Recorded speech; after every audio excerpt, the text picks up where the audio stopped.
Cryptocurrency Decrypted. Okay, what is up, guys? This is a new episode of the YMB podcast. Not really sure why I added that part. Maybe I should start over, but probably not. I'm not exactly sure what episode this is. Daniel did ask me to do a solo episode.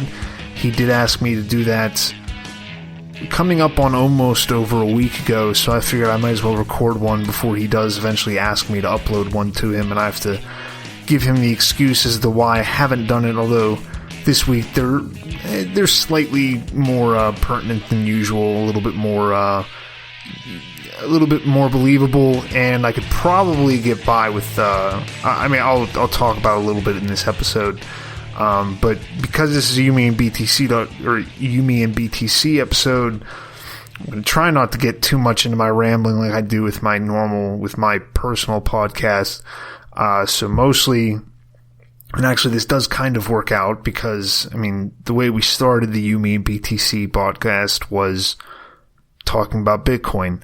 Talking about libertarian stuff, talking about crypto, talking about pretty much still anything that we wanted to talk about, but it was more of like a friendly show of multiple different people, and it was focused on Bitcoin, focused on stuff like that. And recently, there have actually been some things happening with Bitcoin. It hasn't just been either on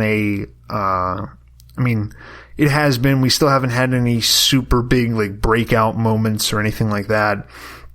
But recently we've been seeing a pretty decent rise, and it may have to do with a couple different things. There are some big things in the news as well that can kind of always affect economic stuff, and really anything that affects economics or financial stuff is going to affect Bitcoin because it is worldwide. It is an international thing, so it's not just even though at this point any established country, any developed country is already very tied into the economy of every single other established country, just because we just don't have that. We don't have insular countries really anymore, besides ones that pretty much just live off of subsidies from other people, or like North Korea or something where there's, I don't know, are there active sanctions against North Korea? I'm not sure. That would be why it'd be useful to have Daniel here to also not know the answer to that question, but we'll keep going. Before I forget, I do want to let you guys in on a little secret for this podcast. It is not a secret that we've been sponsored for a while now, but please go check out eToro. They are a trading platform, a trading network. Go to youmeandbtc.com/trade, and you can go on there, and within 2 minutes, 3 minutes, you can sign up and you can have your account. They have this cool little way that you can test things out, where you can go into where you have a dashboard, you have your portfolio, but then at that you can switch between your virtual and your actual portfolios. So whenever you do go to the youmeandbtc.com/trade, you can set up a virtual portfolio. You get $100,000 in that virtual portfolio, $100,000 of virtual money. And then that allows you to trade. Obviously you're not making money off of that, but it does allow you to kind of work with things. It allows you to check out graphs and see how you do predicting things, see how, I can see this dip here, maybe that means something. It also lets you use their different features and use the multiple different cryptocurrencies that they allow you to have. Because of that virtual portfolio, Daniel and I have been doing a competition between us to see who can not lose the most money, that's been mostly the competition so far. It hasn't been too great recently. Mostly, like I said, it's been mostly whoever hasn't bled as much money as the other person. But they do have lots of different cryptocurrencies. They have all your favorites: Bitcoin, Litecoin. They have Ripple. They have Ethereum Classic, Dash. My favorite, Stellar, which I put way too much of my virtual currency into. But because of the virtual currency and because of all these different options you have, you can play that out. You can look as in depth as you want into those graphs and into those charts to, kind of get a feel for the trading. And then also what, eToro does, and it's particular to them, is copy trading, where you follow a person who's trading on there and you allocate a percentage of your funds to them. So again, please check them out. Please, and check out the, copy trading. And, beyond that, with just the trading, it really lets you get as in-depth as you want to be. It lets you, it's simple and straightforward as you want to be. So again, please check out eToro at umeandbtc.com/trade. Anyway, so I won't say, like I said, I won't say too much on this as far as my excuses for not having recorded this yet. And most of this will just pertain to Daniel. I have I don't know exactly the legal terms for this, but a citation, that the consequences of which may or may not be, they've already been pretty serious. They may or may not become even more serious. So we'll see what happens with that, but that's also why I've been, in my mind, I've had a pretty good excuse not to record a podcast. I haven't really been in the best headspace. I've wrote a little bit. I don't know if you listen to my other podcasts, I do kind of dabble in that a little bit. Most of the time I just bitch about it. But, so far the last couple days, things haven't been too great on this side. So I've had some good excuses to just be mopey and do nothing, but I'm here. Sometimes Bitcoin's like that. Sometimes Bitcoin just slags along, doesn't really do too much. That's me right now. Now compared to me and moving on from any personal thing with that, Bitcoin has been doing the exact opposite of that right now, where it's definitely been moving around. It's been hitting some numbers that people, like a couple months ago, were going crazy about at 9,000, and it's kind of bumping up around there, up a couple $100, back down a couple $100. And actually, I should say that I'm recording this on February 5th of 2020. So the last time I checked it was probably 5 hours ago. It was at 9,425.30, something like that. And there's a few things why that might be happening. There's a few different things that are going on. If you've been into Bitcoin, if you've been involved, if you've been interested in it even, or if you've just been kind of really aware of it at all beyond I heard about that Bitcoin and you use it to buy drugs. That Bitcoin thrives when the rest of the world is kind of in turmoil. Bitcoin thrives when uncertainty is out there in the current financial system, because it's a different course. Bitcoin is a way to take your money out of a financial system that you may or may not have, faith in. You may or may not have, really, or not even faith as far as like an existential, thing of, is this going to last any longer? But even just the money isn't going to do too well in this kind of climate. Let me just move it over into Bitcoin just to see what it does. Although that's not the best thing to do, because I know plenty of people who lost a bunch of money whenever they tried to do that when Bitcoin was jumping up to around 20,000.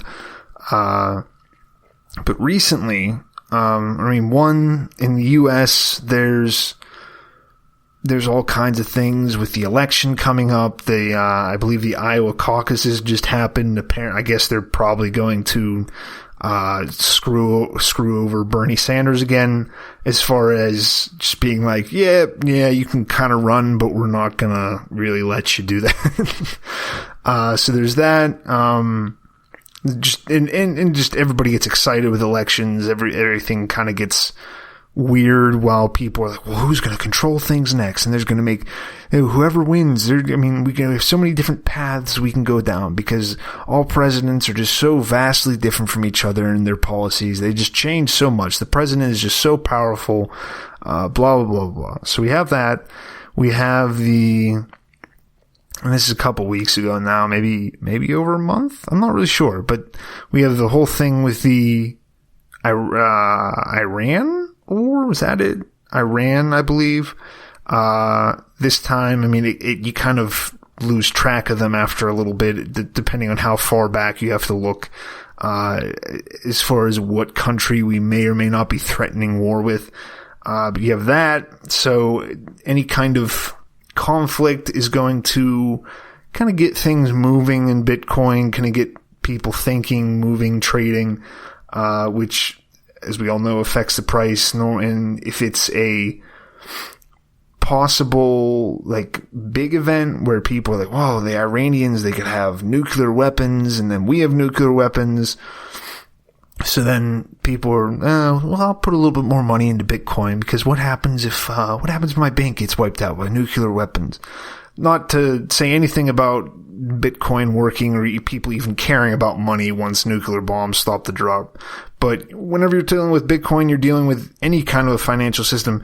You're not dealing with necessarily logical conclusions with things. You're dealing with emotions. You're dealing with hearsay. You're dealing with people kind of intuiting that something is wrong. Sometimes even, like, it doesn't have to be something concrete, and you can't be like, well, that doesn't make sense, because it doesn't matter if it makes sense. It just happened. So we have that. We have, like I said, we have the election, we have the Iran, we have, I don't know, I feel like there was something else going on. I think Britain finally left the EU, I believe. I mean, they voted on it a while ago. But I think they have finally did officially leave the EU. But then the big thing right now, especially over the last couple weeks, has been the coronavirus. I'm not even sure, like, this is probably one of those things that they're going to, in, again, a couple weeks, change the name of. But as of right now, the term for whatever is happening over there and what is now being said to spread around is called coronavirus. There's questions as to where it came from. I've seen everything from it comes from some kind of tainted meat to that it's a bioweapon, that it was something engineered. I mean, my understanding of either one of those things is almost non-existent. I would lend myself towards the idea that it's a bioweapon, just because that seems a little bit more understandable, believable. I'm sure they're doing stuff, we're doing stuff, everybody's doing stuff with bioweapons. And also that's just more fun to think that they just kind of accidentally let out a bioweapon onto the world. But I think the evidence for it being a bioweapon was actually put out by Twitter account called Zero Hedge, I believe, where I'm not exactly sure what they do. It's some kind of a newsletter, and I've read here and there stuff from them, but they put out something saying that it was apparently shown that the coronavirus has, I believe, 4 HIV insertions. And again, I don't know what that means in chemistry, biology, whatever, but according to quote-unquote experts or people looking at this, that lends to the case that this is an engineered bioweapon. This is something that people have been messing with. This isn't something that came out of, spoiled meat of some kind. I'm sorry, for my job, I'm having to deal with people. That's the other thing for not doing the podcast. I'll give another excuse for this, was just living someplace else for a week with a 10-week-old puppy that just constantly barks and constantly bites everything and constantly is just a miserable fuck. But anyway. Okay, yeah, the coronavirus. The implications to that are a little bit different than, like I was saying, say the Iran war thing or the election coming up, because those are both kind of like known factors. They're not known specifically this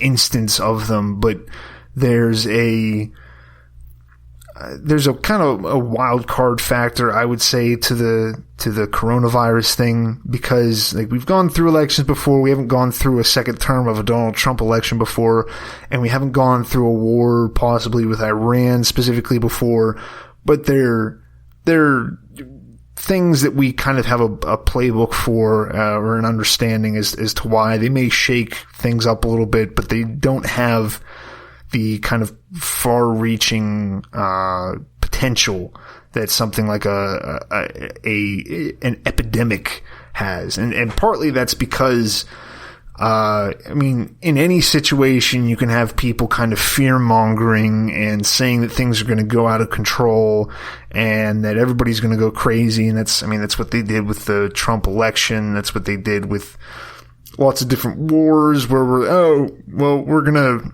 retaliate with our full force. And if they don't stand down, blah, blah, blah.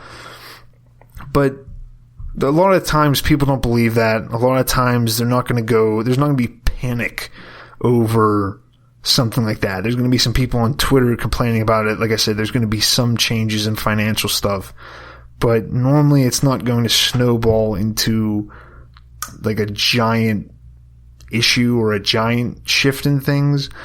The coronavirus thing is different, I think, because it does have the possibility to really get out of control, and not even necessarily in a literal sense. Now, obviously, it does have the potential to kill all of us, I guess. Same way that we could all maybe die this year from just the normal flu. Yes, technically there could be a worldwide epidemic, and then we all just die of some kind of black plague derivative, or maybe it was something designed, or whatever it is. But more my point is that the possibility for people to lose their heads and kind of get whipped up into a crowd all screaming that this is the end of the world, and that we are all going to die, and that we are all going to get sick or whatever, that has a lot more of a power to it, I think, than even the literal virus killing somebody, or the literal virus, how far it can spread, is more kind of like the mind virus of, well, what happens whenever this kills her? Whatever this is we need to close things down. We need to, or we need to open things up so we can get people help, or we can do this, or we can do that. And that, because this lends itself to just wide speculation, I think the coronavirus thing is going to have more legs as far as how much it's going to mess with and change, and how much it's going to affect Bitcoin and the stuff like that, and how it's going to affect things like the all-time high stock market, because we have that too. We have that kind of just hanging over our heads, and so we'll see how this affects. I mean, I'm fine with Bitcoin how it is like this. I wouldn't mind seeing it obviously go way up again, but I'm fine with where it is right now. I don't feel like a complete idiot for owning some with how the price is doing right now.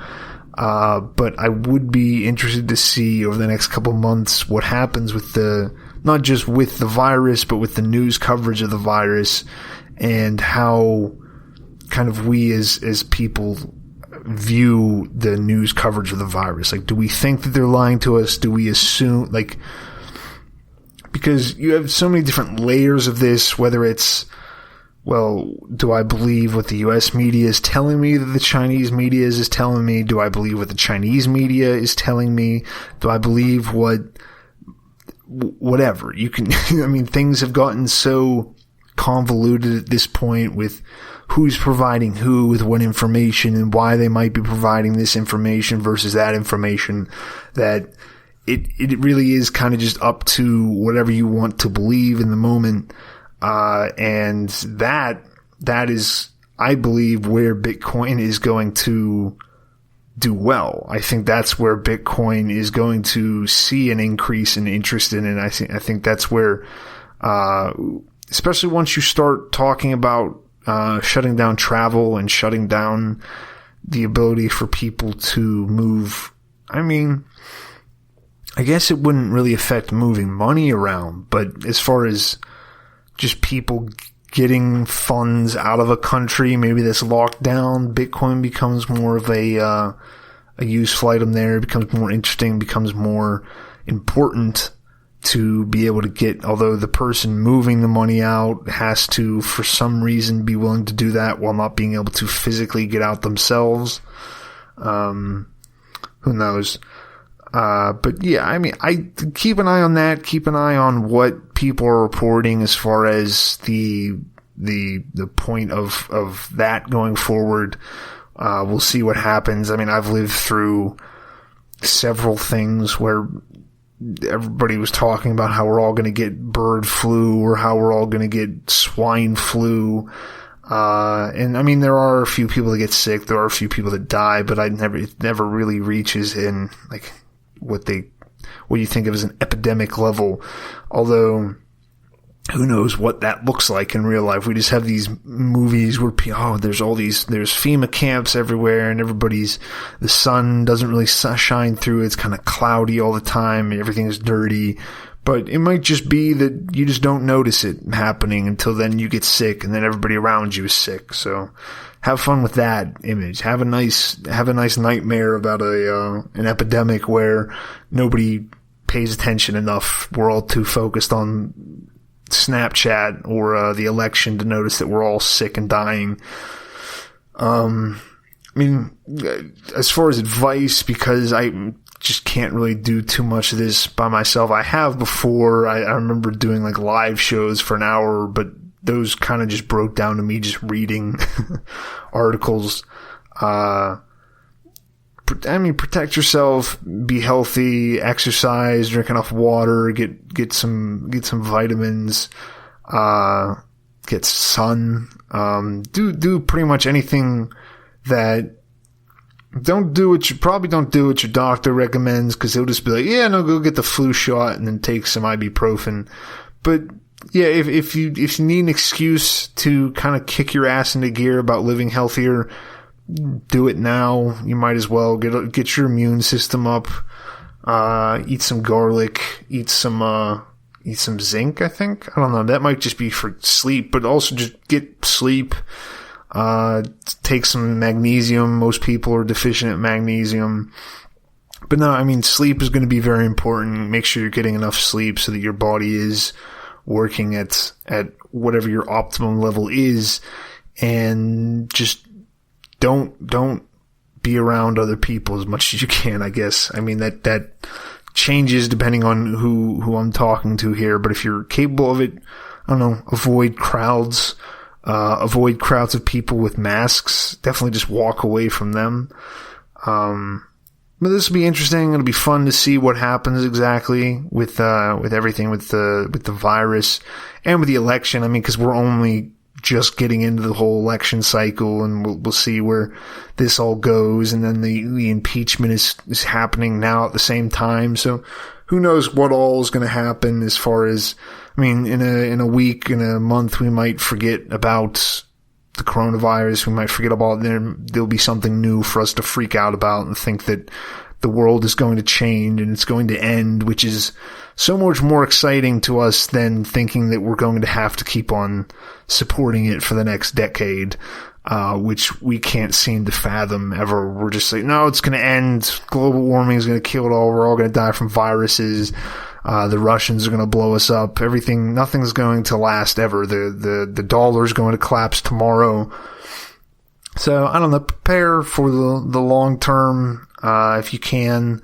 If you can't, probably don't worry about things too much, because it's not going to matter. If you can't prepare for it, then I guess you're in the same boat as me, where we're both going to get sick and die together, or we're both going to die in the Russian nukes or whatever happens. Go say hi to your family, go talk to your grandmother, go tell your parents you love them. Don't get sick. Like I said, drink water, drink fluids. Don't do drugs, don't drink, don't smoke, don't do any fun things. And again, I mean, if you do need an excuse for something to do besides going out in public and being around people, you can always quit your job and just become a crypto trader using eToro. And again, please, if you're going to go to them, and I suggest that you do, please use youmeandbtc.com/trade. Your life may depend on it at this point and how well you can insulate yourself from all the people trying to get you sick outside. But again, that's youmeandbtc.com/trade. Nothing I have said is investment advice. Please do not take any of that as legal counsel or anything like that. So thanks, guys. Thanks for listening. This has been the youmeandbtc.com, or I almost did it again. The YouMeAndBTC podcast. Thanks again. This is Tim. I never did introduce myself, but thank you guys. I hope you guys have a good week, and Daniel and I will probably be putting out something pretty quickly after this. I'll have to send this over to him, and we'll figure out what we're doing next. Thanks for listening. Bye. Good night.